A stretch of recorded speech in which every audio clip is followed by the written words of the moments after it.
Good evening, everybody. Good evening. This is Dr. Demia here, and it is Monday, the 21st of October. So thank you for joining in with me today.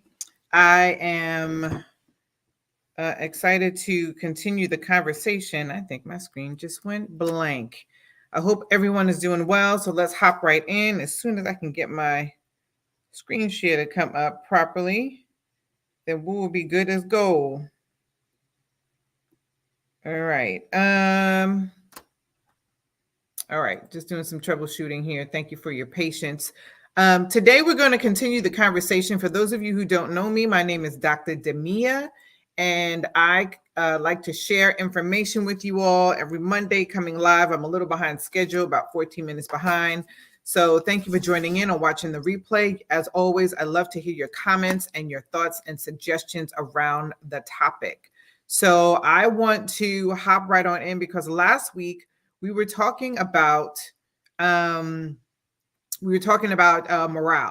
and I want to continue the conversation on the series on mastering emotional influence. And the last time we focused on identifying emotional triggers, right? And today we're going to take it a step further. Okay. So just as a brief recap, in part one, we talked about we explored the personal and staff triggers that we experience, right? And now we're going to focus on translating that awareness into real-time adjustments that enhance staff morale. So today we're going to talk about three things. We're going to talk about emotional triggers and adaptive responses, right? As a leader, you should be adaptive.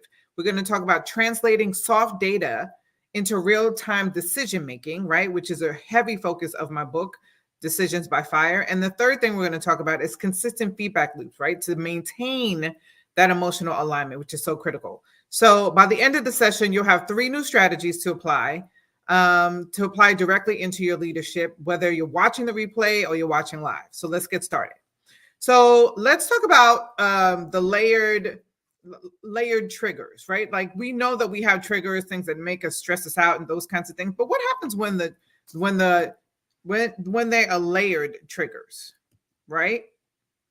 Well, I'm hoping that this is better. Layered triggers. Well, let me do this.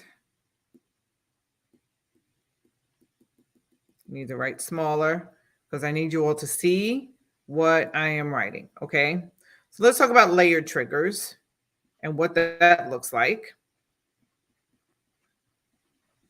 right? And we know that layered triggers occur when multiple emotional triggers hit at the same time, right? Making it really challenging to manage, right? Sometimes it'll manifest itself as anxiety or even a panic attack. And let me tell you, one of my first experiences as a leader, I was a assistant director for an early childhood center, a huge childhood center in Brooklyn, New York. And the leader, the director, was not supportive at all and putting all of the weight on me. I had a panic attack, swore up and down that I was having a heart attack, right? But that's what happens when emotional triggers are happening simultaneously over and over again, and you're unaware of how to regulate those things, right? So you feel it in your body as well as your staff, right? So an example is like one that I just shared with you, but another one is handling frustration and disappointment at the same time, right? When feedback is given poorly.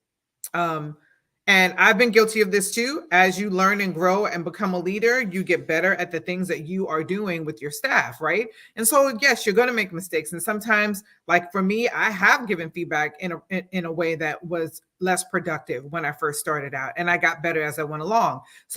But that has an impact on staff, right? They're frustrated and disappointed at the way that I have delivered the feedback, right?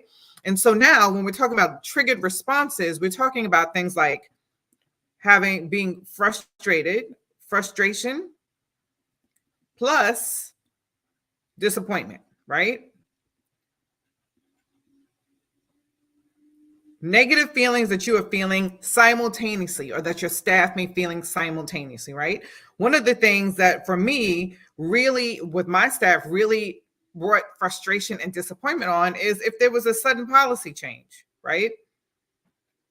Or a sudden initiative that's taking place that schools had to be responsible for, right? Those things can trigger those types of emotional responses from your staff, and you need to be aware of that as a leader. So adaptive responses for you as a leader, adaptive responses, right? Oh, that looks like chicken scratch, but you know what I'm writing. Adaptive responses, okay? For you as a leader, let's say, for example, you are introducing something to your staff at a team meeting or at the monthly meeting, and they are frustrated and disappointed. You can feel that energy. What you do as a leader is you don't go through and keep talking about it like and ignore their emotions, right? A part of emotional intelligence is being, one, self-aware of your emotions, but also aware of other people's emotions, right? And having empathy for that. So if you see that your staff are now frustrated and feeling disappointed, you now need to slow down. Just slow down. Feel the room, right? Slow down how you are communicating with your staff. So slow down the communication, right? Because they're still processing what you shared with them that made them feel this double layer of like triggers, these emotions, right? Offer clarification. Like open up the floor and ask them to ask questions or suggest that they ask questions about what they just heard. And also ask them, because in last week when we talked about it, I mentioned that one of the strategies to do is when you have a meeting is to have staff talk about how they feel before giving opinions. This is a perfect place to do that. When you notice that, offer clarification about what the initiative is, and also when you're telling them to ask questions, ask them how they're feeling about it, right? How are you feeling about that? Offer the opportunity for them to ask the questions, because nothing's worse than when your staff are walking out of a meeting and feeling like they haven't been heard. That word is questions. It looks like chicken scratch. I don't feel like clicking back and forth, but you can hear me, right? So that word is ask, have them ask questions, give them the opportunity to ask questions, okay? Another example of how triggers can be layered on top of one another is, let's say, for example, staff are feeling anxiety and overwhelm, right? It manifests itself in different ways. In my book, I give a description of how, when I first started out as a school leader, my emotional intelligence wasn't as strong as it is now, right? And I was insensitive to a teacher who had anxiety, right? Because I didn't experience it in that way and didn't live that way. It was hard for me to empathize with that teacher at the time. Young school leader, still learning my footing. I learned quickly that I had to stop and pause and reflect on how I was engaging with staff. So when staff are feeling anxious and overwhelmed, we know, because research shows us, we know that they leave, right? Teacher well-being and intentions to leave in 2024. The stats are high. It's real, right? So when staff are feeling anxious and overwhelmed about something, what you do as an adaptive leader now is pause. Pause. That's what I had to learn how to do, is pause. There's so much power and strength in a pause. And so many times we're moving so fast in education, we don't take time to stop and pause, right? Pause is golden.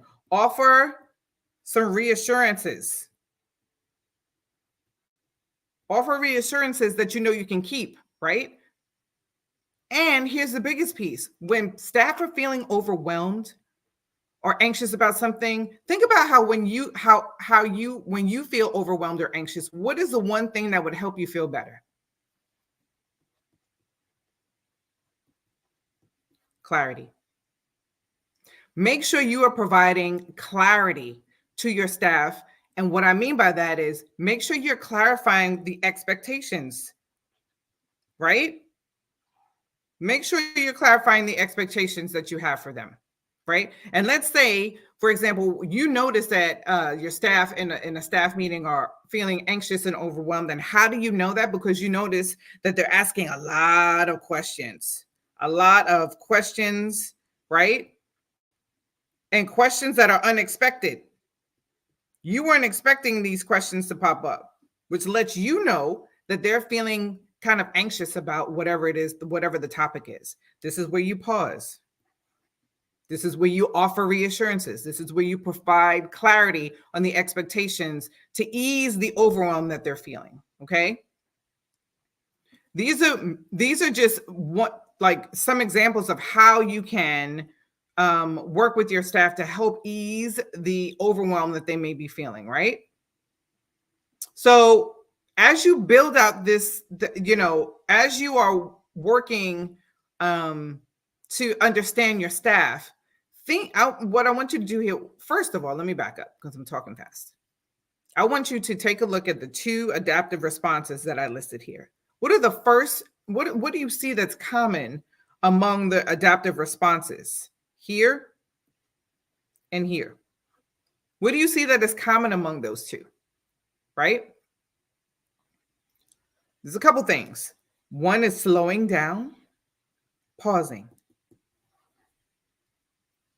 In order for you to connect with your staff, you have to do that when they're feeling any one of these layered triggers, right? The other thing that you'll notice is similar with both is clarification. Staff need clarity on whatever it is, the topic, whatever the topic is that you're talking about. For example, the one on top here, number 1, we had sudden policy changes. Staff need clarity in what those policy changes are and what that means for them in terms of their behaviors, right? And for number 2, if staff are feeling anxious and overwhelmed, and you can tell that because they're asking a lot of unexpected questions during a meeting, you need to provide clarity around whatever that topic was that you're talking about at that meeting, right? So here's where I need you to pause. And I need you to think of a recent situation where you faced layered triggers with your staff. And I know you have several, honey. We're looking at these stats. I know you have several. Okay. What adaptive responses could have worked better? What could you have done to respond to your staff more effectively? So I need you to pause. If you're watching the replay, press stop and actually stop and jot. I need you to write and keep a journal just for you. This is your qualitative data journal. Keep a journal just for you where you can capture this information. Okay? This is what I need you to do. Wish there's a way I can just get rid of this quicker. But that's what I need you to do in terms of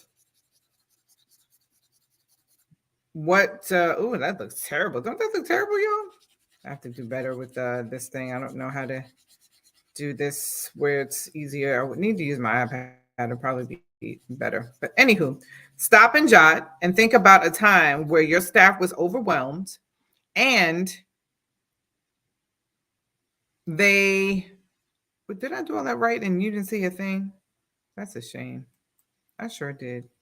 Stop and jot, okay? Think of a time where there were layered triggers for your staff and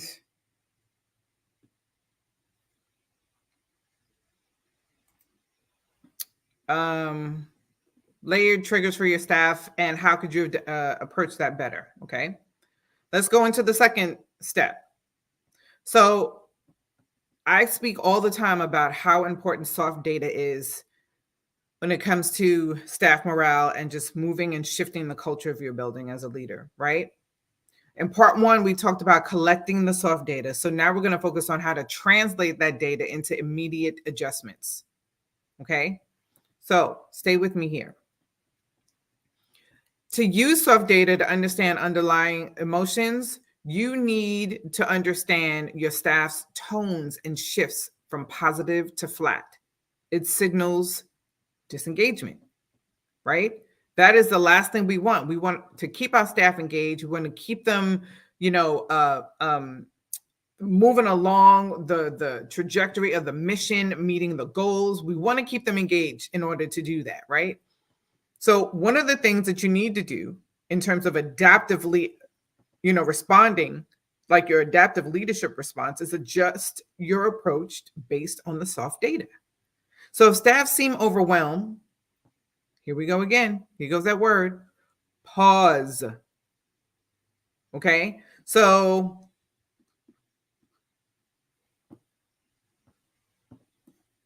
why is this not working now? Okay, let's see.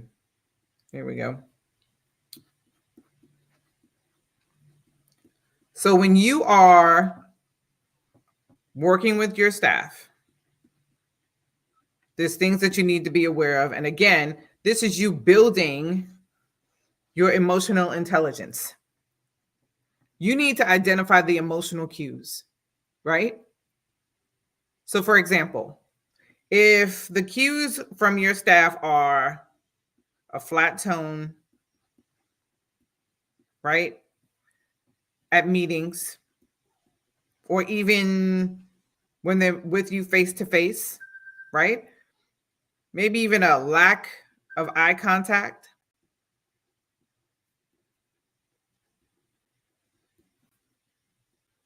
Withdrawn behavior while you are presenting, talking at a collaborative meeting, right? The body language, look at your staff's body language to indicate that will help you, that will indicate to you where, if they are engaged in the topic and in the conversation, right? So identify those things. And again, this takes practice. This takes you looking at your staff, looking at body language, hearing tone, looking at their mood. Those kinds of things are really important for you as a leader. And this means you are increasing your emotional intelligence the more you practice, right? Capture this information. Keep it in a journal specifically for you that is your qualitative data journal as you are engaging with staff. Okay? So once you are figuring out, or you notice and able to identify these emotional cues, now you need to think about your adaptive leadership response. Okay? What does that look like? What does your adaptive leadership response look like based on a flat tone at meetings, lack of eye contact, withdrawn behavior, right? Here's that word again.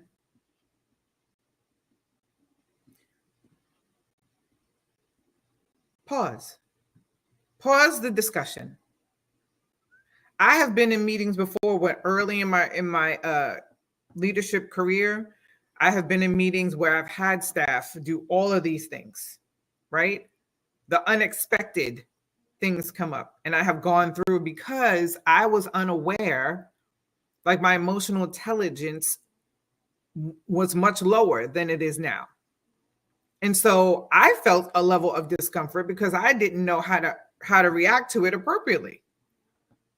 So I would just go through and check it off, like, okay, I talked about these things and that was it. Again, that was me being overwhelmed and unaware that I was doing these things as a new leader because I didn't have support, which I'm sure a lot of you don't have, right? But I'm sharing this with you so that you know what to do as you are dealing with these things, right? Because I know you run into these things with your staff or have before. And if you haven't, you will. Okay. Another adaptive leadership response that you can engage in, right, is once you pause the discussion and ask for feedback,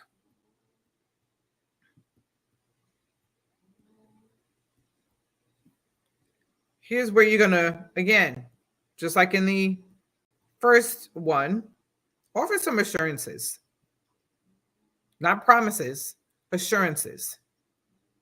Okay, there's a distinct difference. And again, the most important thing that staff need, they need clarity. Clarify what the next steps are. These are your adaptive leadership moves, your responses when you see the emotional cues of staff as being flat and disengaged. You have to reel them back into the conversation, get them back engrossed into the topic at hand, right? Because the honest thing is that you really want their feedback. It's not a dictatorship. You're sharing information with them. You're having these meetings so that you can honestly engage in conversation around the decisions that need to be made, right? You want to collectively talk and discuss the topic at hand, or challenge, whatever that is, if it's a district initiative, and talk about what people are feeling about it. What would be the best next step? Now, naturally, you as a leader will make the decision because everything falls on you as a leader, period. What you are doing, though, is gathering data and information from your staff around how they're feeling about whatever initiatives or whatever plans that you and your school have, right?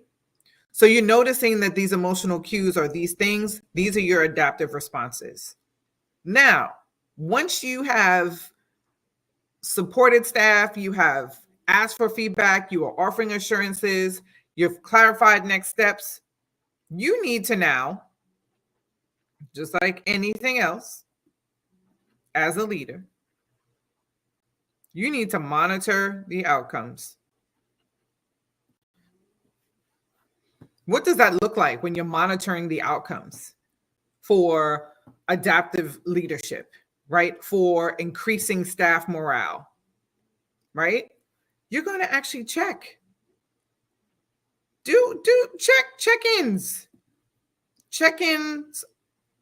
And you don't have to let them know that that's what you're doing, but you're checking in with them. Check-ins for morale, right? Check in the next week. Don't let it be a month later. It has to be quick so that you can immediately support if you see that there's a need to do that, right?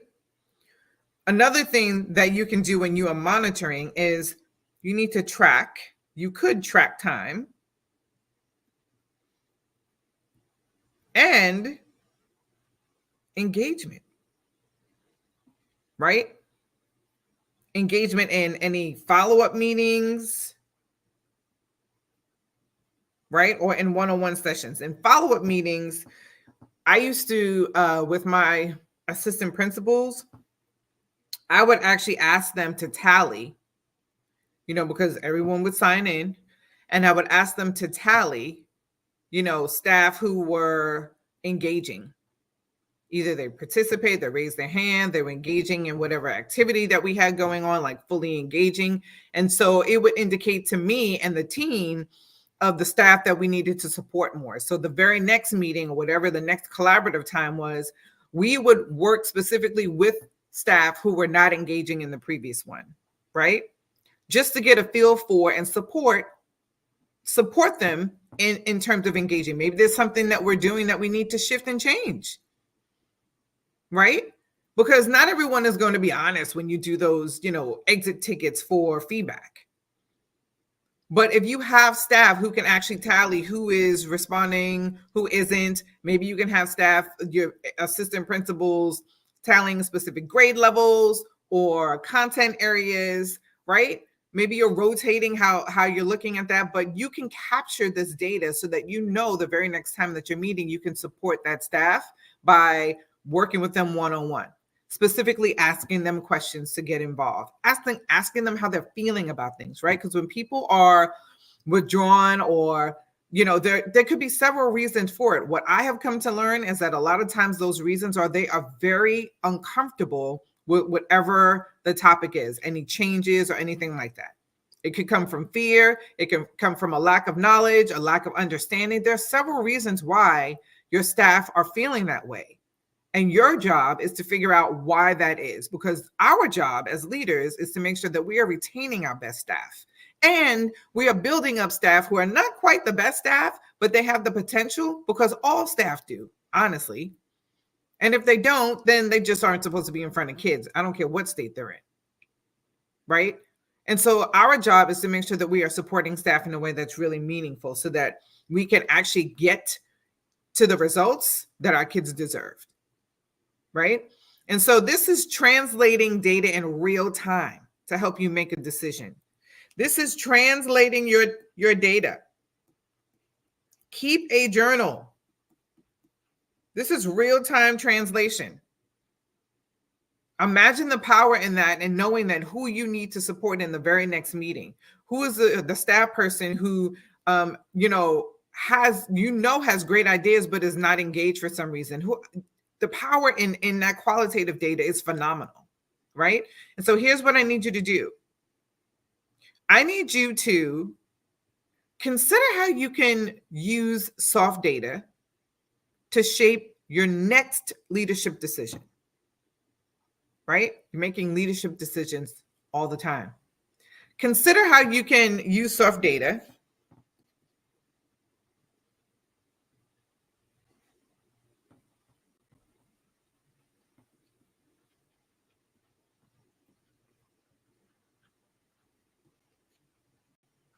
for your next leadership decision. Okay?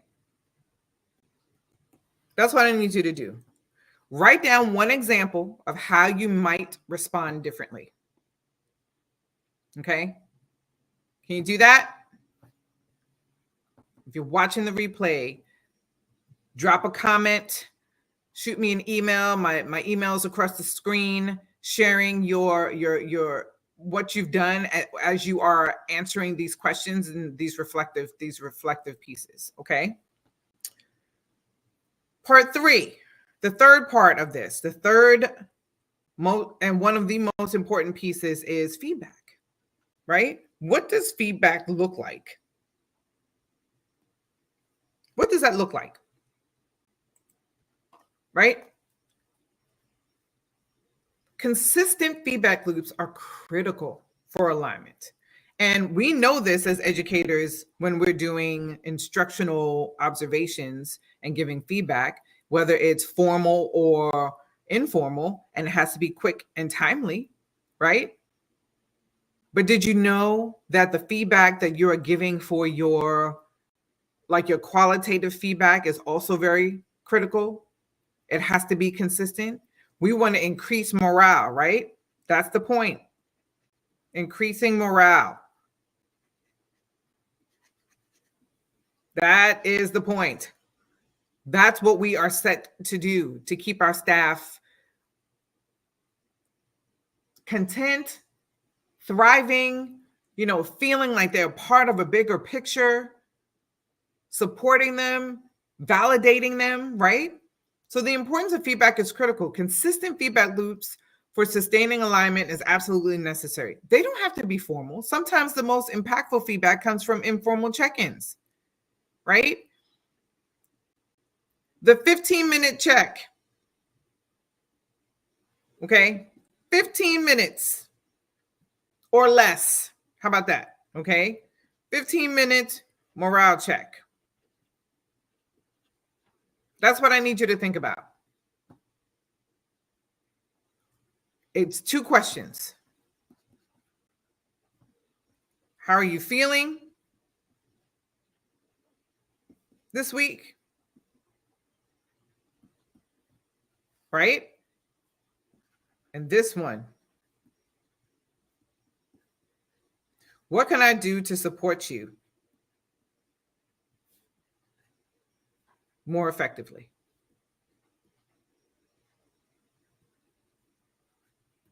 Make sure you're asking those 2 questions, right? It isn't just about feedback, right? It's about reinforcing this emotional alignment that you have with your staff, because they're going to think, my school leader really cares about me. And don't ask the question and then have other people come up and interrupt you. Don't ask the question and look over the staff's shoulder to see what's going on down the hall. Ask the question and really commit to the time that it'll take for that person to respond, for your staff person to respond. Okay? Because if you don't, it's going to feel just like a checklist, right? Like you're just checking something off a box. And speaking of checklists, you can create a checklist in order to do this, right? For yourself. This is for you as a school leader to make sure that you are improving and increasing your emotional intelligence, right? So a checklist can include, did you maintain consistent communication? Right? Did you maintain consistent communication? Do you have or did you set up a system where you could recognize your staff effort? Recognition of effort, right? And it could be something as simple as, you know, consistent communication is, regular updates and follow ups. Recognition of effort is, shout outs. At the all girls middle school, we had a shout out board where staff would shout one another out and give each other kudos for things. But I also wrote on the board. You could have a system where you're shouting out people in meetings for things that you're seeing them do, grow, or even attempt to come out of their comfort zone. You could have a board, like I said, you could do it via email. But recognizing your staff for the effort that you see them making is so important. And I talk about this in my book, Decisions by Fire. Something just popped up here. I don't know what that was. Another thing that you can add to your checklist is, how are you responding to stress signals from your staff?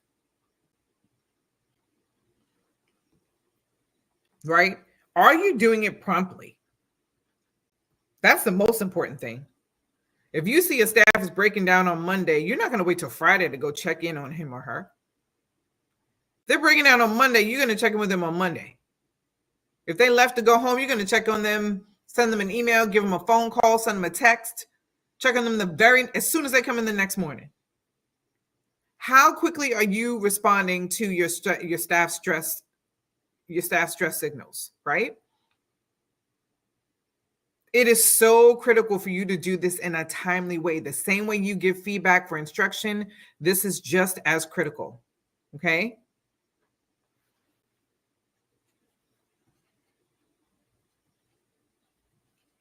Weekly check-ins. I used to have a spreadsheet with all the staff names and dates going across the top to ensure when I would check in with them. Just to make sure that I was covering my bases and really connecting with staff. And that spreadsheet that I had really let me know which staff that I was connecting with more than another. It also let me know, okay, I haven't really connected with these 3 staff as much. I need to make my way to their classroom. I need to check them out and just have a conversation with them, right? It's an intentional work. It's an intentional practice, okay? So now I need you to pause and I need you to think about how you can implement a feedback loop this week. Just one question that you'll ask your staff. What's one question that you will ask your staff? Put it in the comments, shoot me an email. What's one question that you would ask your staff, right? Here's the most important thing about this. Well, another important thing about this. When you are using this checklist, rate yourself 1 through 5. Be honest, right? Where are you on your weekly check-ins? Okay, this week I didn't check in when I noticed that, there were at least 3 staff. Each day I saw a, staff person who was, showing some signs of some layered triggers, right? Did I check in with all of them? No, I checked in with about 2. I really could have done better with that. I'm gonna give myself a 2, right? Rate yourself on the things that you add to your checklist. And be honest, right? So again, pause. What's one question you're gonna ask your staff this week, right? To include in your feedback loop. One question. Okay.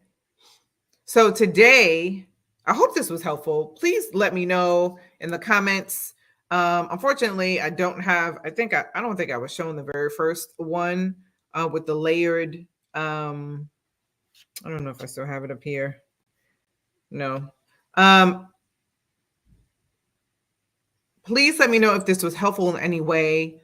I would love to continue the conversation. My email is across the screen. I know that around this time, because I know as a school leader, I started losing staff right around Thanksgiving. Thanksgiving is the time when staff are like, yeah, no, I can't do this. Especially new teachers. You should be checking in with your staff regularly now, because this is the breaking point for them.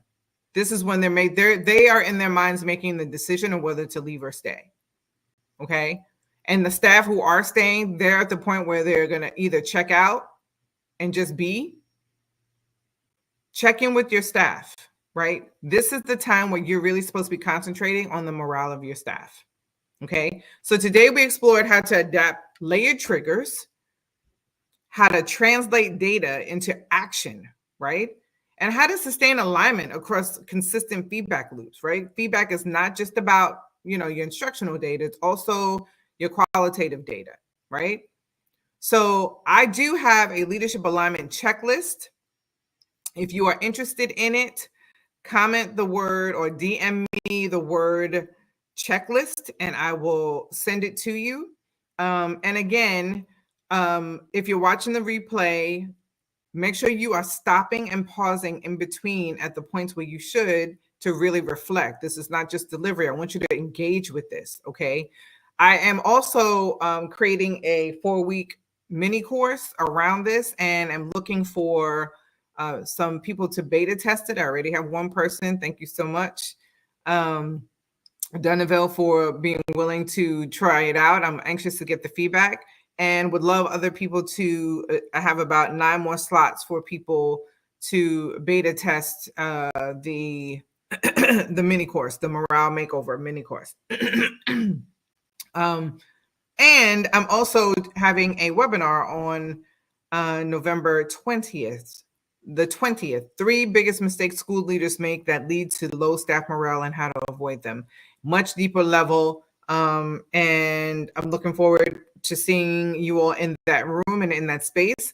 Thank you for watching, whether either you were on live or watching the replay. And if this session was valuable for you, leave a fire emoji or a quick comment about your biggest takeaway, and take time to practice those things that I asked you to practice between each part. Okay. Have a fantastic evening, and I will see you next Monday.